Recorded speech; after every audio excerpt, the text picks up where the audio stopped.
And that's when I realized that there's two ways to see the world. Some people see the thing that they want, and some people see the thing that prevents them from getting the thing that they want. You don't have to do it the way everybody else has done it. You can do it your way. You can break the rules. I have 5 little rules that you can follow as you find your spark and bring your spark to life. The first is to go after the things that you want. Let me tell you a story. So a friend of mine and I, we went for a run in Central Park. The Roadrunners organization, on the weekends, they host races. And it's very common at the end of the race, they'll have a sponsor who will give away something, apples or bagels or something. And on this particular day, when we got to the end of the run, there were some free bagels. And they had picnic tables set up, and on one side was a group of volunteers. On the table were boxes of bagels, and on the other side was a long line of runners waiting to get their free bagel. So I said to my friend, let's get a bagel. And he looked at me and said, the line's too long. And I said, free bagel. And he said, I don't want to wait in line. And I was like, free bagel. And he says, nah, it's too long. And that's when I realized that there's two ways to see the world. Some people see the thing that they want, and some people see the thing that prevents them from getting the thing that they want. I could only see the bagels. He could only see the line. And so I walked up to the line. I leaned in between 2 people, put my hand in the box, and pulled out 2 bagels. And no one got mad at me. Because the rule is, you can go after whatever you want. You just cannot deny anyone else to go after whatever they want. Now, I had to sacrifice choice. I didn't get to choose which bagel I got. I got whatever I pulled out, but I didn't have to wait in line. So the point is you don't have to wait in line. You don't have to do it the way everybody else has done it. You can do it your way. You can break the rules. You just can't get in the way of somebody else getting what they want. That's rule number 1. Rule number 2. I like this one. In the 18th century, there was something that spread across Europe and eventually made its way to America called puerperal fever, also known as the Black Death of childbed. Basically what was happening is women were giving birth and they would die within 48 hours after giving birth. This Black Death of childbirth was the ravage of Europe, and it got worse and worse and worse over the course of over a century. In some hospitals, it was as high as 70% of women who gave birth who would die as a result of giving birth. But this was the Renaissance. This was the time of empirical data and science, and we had thrown away things like tradition and mysticism. These were men of science. These were doctors. And these doctors and men of science wanted to study and try and find the reason for this Black Death of childbed, and so they got to work studying, and they would study the corpses of the women who had died. And in the morning they would conduct autopsies, and then in the afternoon they would go and deliver babies and finish their rounds. And it wasn't until somewhere in the mid-1800s that Dr. Oliver Wendell Holmes, father of Supreme Court Justice Oliver Wendell Holmes, realized that all of these doctors who were conducting autopsies in the morning weren't washing their hands before they delivered babies in the afternoon. And he pointed it out and said, guys, you're the problem. And they ignored him and called him crazy for 30 years. Until finally somebody realized that if they simply washed their hands, it would go away. And that's exactly what happened. When they started sterilizing their instruments and washing their hands, the Black Death of childbed disappeared. My point is, the lesson here is, sometimes you're the problem. We've seen this happen all too recently with our new men of science and empirical studiers and these men of finance who were smarter than the rest of us until the thing collapsed. And they blamed everything else except themselves. And my point is take accountability for your actions. You can take all the credit in the world for the things that you do right, as long as you also take responsibility for the things you do wrong. It must be a balanced equation. You don't get it one way and not the other. You get to take credit when you also take accountability. That's lesson 2. Lesson 3, take care of each other. The United States Navy SEALs are perhaps the most elite warriors in the world. And one of the SEALs was asked, who makes it through the selection process? Who is able to become a SEAL? And his answer was, I can't tell you the kind of person that becomes a SEAL. I can't tell you the kind of person that makes it through BUD/S.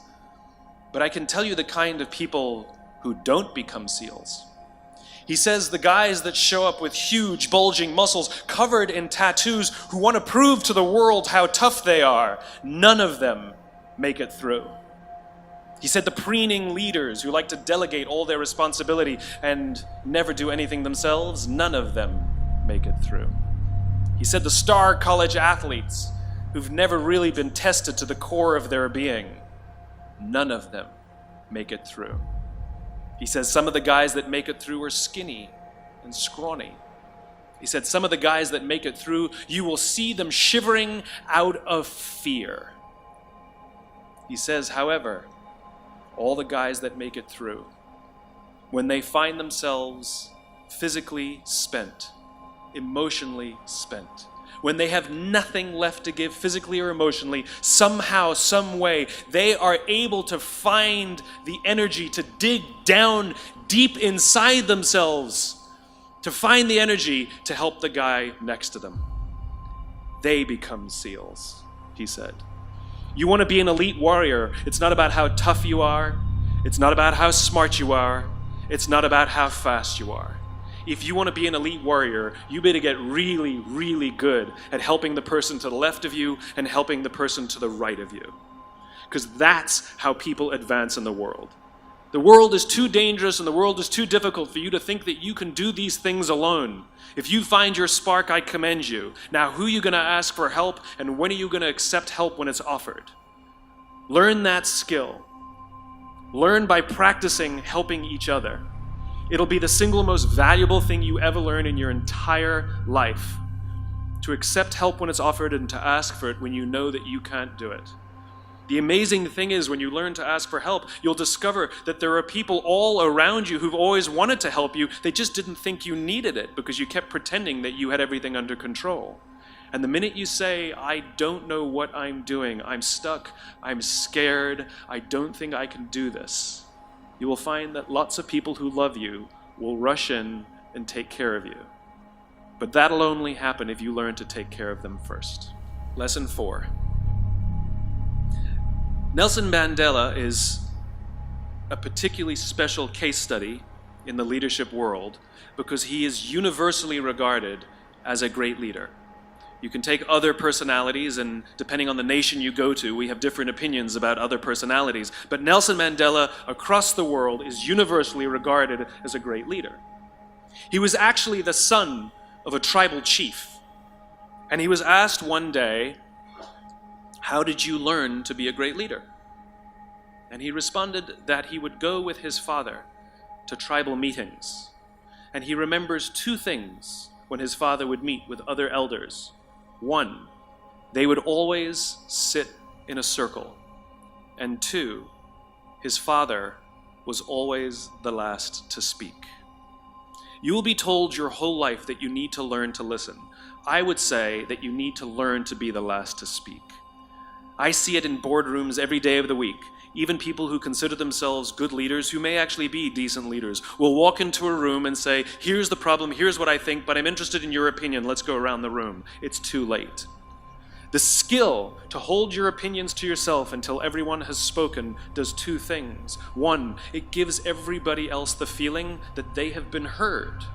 It gives everyone else the ability to feel that they have contributed. And 2, you get the benefit of hearing what everybody else has to think before you render your opinion. The skill is really to keep your opinions to yourself. If you agree with somebody, don't nod yes. If you disagree with somebody, don't nod no. Simply sit there, take it all in, and the only thing you're allowed to do is ask questions so that you can understand what they mean and why they have the opinion that they have. You must understand from where they are speaking, why they have the opinion they have, not just what they are saying. And at the end, you will get your turn. It sounds easy, it's not. Practice being the last to speak. That's what Nelson Mandela did. Number 5, my favorite one of all. True story. There was a former Undersecretary of Defense who was invited to give a speech at a large conference, about 1,000 people. And he was standing on the stage with his cup of coffee in a styrofoam cup, giving his prepared remarks with his PowerPoint behind him. And he took a sip of his coffee and he smiled and he looked down at the coffee. And then he went off script, and he said, last year I spoke at this exact same conference. Last year I was still the undersecretary. And when I spoke here last year, they flew me here business class. And when I arrived at the airport, there was somebody waiting for me to take me to my hotel. And they took me to my hotel, and they had already checked me in, and they just took me up to my room. And the next morning I came downstairs and there was someone waiting in the lobby to greet me, and they drove me to this here same venue. They took me through the back entrance and took me into the green room and handed me a cup of coffee in a beautiful ceramic cup. He says, I'm no longer the undersecretary. I flew here coach. I took a taxi to my hotel and I checked myself in. When I came down the lobby this morning, I took another taxi to this venue. I came in the front door and found my way backstage, and when I asked someone, do you have any coffee? He pointed to the coffee machine in the corner, and I poured myself a cup of coffee into this here styrofoam cup. He says the lesson is, the ceramic cup was never meant for me. It was meant for the position I held. I deserve a styrofoam cup. Remember this. As you gain fame, as you gain fortune, as you gain position and seniority, people will treat you better. They will hold doors open for you. They will get you a cup of tea and coffee without you even asking. They will call you sir and ma'am, and they will give you stuff. None of that stuff is meant for you. That stuff is meant for the position you hold. It is meant for the level that you have achieved of leader or success or whatever you want to call it. But you will always deserve a styrofoam cup. Remember that.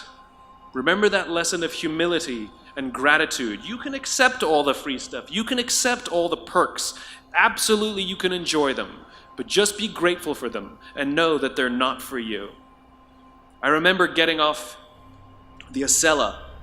I took the Acela from New York to Washington, D.C., and I got off the train like everybody else, and I was walking down the platform like everyone else, and I walked past General Norty Schwartz, who used to be the Chief of Staff of the United States Air Force, the head of the Air Force.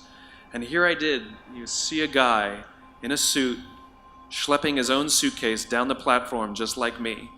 And just a couple months ago, he was flying on private jets and he had an entourage and other people carried his luggage. But he no longer held the position, and so now he got to drag his own suitcase. And never did it sort of remind me more that none of us deserve the perks that we get. We all deserve a styrofoam cup. It was a pleasure meeting you guys this afternoon. I was blown away by your honesty and your curiosity and your poise. And I am confident that the future is bright, despite the fact that America looks like an absolute mess right now. I am confident that the future is bright for one reason and one reason only, because you will grow up and you will be our future.